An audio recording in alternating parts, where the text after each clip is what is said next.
Hello friends, இன்றைக்கி பார்த்தீங்கன்னா பெங்களூரில் நம்ம வந்து ஒரு மோனோலித்திக் ஸ்டாச்சு தான் பார்க்க போகிறோம். 420 டன்னில் வந்து செஞ்ச ஒரு மகாவிஷ்ணு விஸ்வரூப தரிசனம், அதாவது தசாவதாரத்தையும் அதில் இருக்கிறத பார்க்கலாம். நம்ம ரீசெண்டாக பார்த்தீங்கன்னா திருவண்ணாமலையிலேருந்து இதை வர வச்சு இங்கே வந்து பிரதிஷ்டை செய்யப்பட்டது. இது வந்து 108 அடி உயரம் உள்ள ஒரு உயரமான விஷ்ணு சிலை உலகத்திலேயே.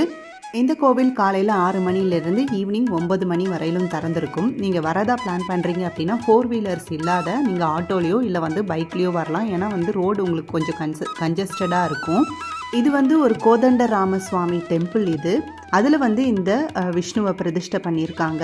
இந்த கோவிலில் கோதண்ட ராமசுவாமி மட்டும் இல்லாத பார்த்தீங்கன்னா நிறைய பிள்ளையார், அதுக்கப்புறம் பார்த்தீங்கன்னா ஹயக்ரீவர், இந்த மாதிரி நிறைய வந்து உங்களுக்கு சந்நிதிகள் இருக்குது. அதில் பார்த்தீங்கன்னா பக்கத்தில் நாகரும் உங்களுக்கு வந்து பிரதிஷ்டை பண்ணியிருக்காங்க. நீங்கள் பெருமாளை அவருடைய கால் அடியிலேருந்து தரிசனம் பண்ணணும் அப்படின்னு நினச்சிங்கன்னா நீங்கள் வந்து கட்டணமாக 100 ரூபாய் செலுத்தி நம்ம வந்து போகலாம். இந்த மாதிரி படிக்கட்டுகள் கட்டி வச்சுருக்காங்க. அந்த படிக்கட்டில் நம்ம போயிட்டு நம்ம வந்து சுவாமியோட பாதத்தை வந்து தரிசனம் பண்ணிட்டு வரலாம். பார்க்கறதுக்கு ரொம்ப பிரம்மாண்டமாகவும் அழகாகவும் இருக்கும். இங்கே வெளியிலேயே பார்த்தீங்கன்னா உங்களுக்கு வந்து கடைகளில் துளசி பூவெல்லாம் விற்பாங்க. நீங்கள் சுவாமிக்கு வந்து வைக்கணும் அப்படின்னா நீங்கள் அங்கேருந்து வாங்கிட்டு வந்து இங்கே இந்த மாதிரி சுவாமிக்கு வந்து நீங்களே சாத்தலாம். தூரமாக இருந்து பார்த்தா தான் நம்மளுக்கு விஸ்வரூப தரிசனம் நல்லா தெரியும். கிட்டக்க இருந்து பார்த்தா நம்ம பாத தரிசனத்தை மட்டும் தொட்டு நமஸ்காரம் பண்ணிட்டு நம்ம வந்துடலாம். மேலேருந்து பார்க்குறதுக்கு உங்களுக்கு வியூ இப்படி தான் இருக்குது. கோவில் கொஞ்சம் சின்ன கோவில் தான், இருந்தாலுமே பார்த்தீங்கன்னா அவ்வளவு அழகாக இருக்கும்.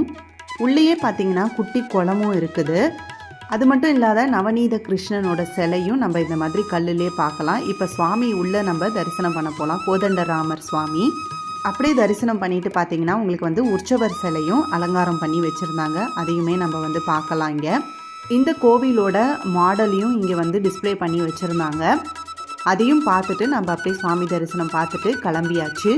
நீங்கள் பெங்களூருக்கு வரீங்க அப்படின்னா ஈஜிபுரா கோதண்டராமசுவாமி டெம்பிள் அப்படின்னு போட்டிங்கன்னா உங்களுக்கு வந்து லொக்கேஷன் வரும். கண்டிப்பாக வந்து பார்த்துட்டு போங்க.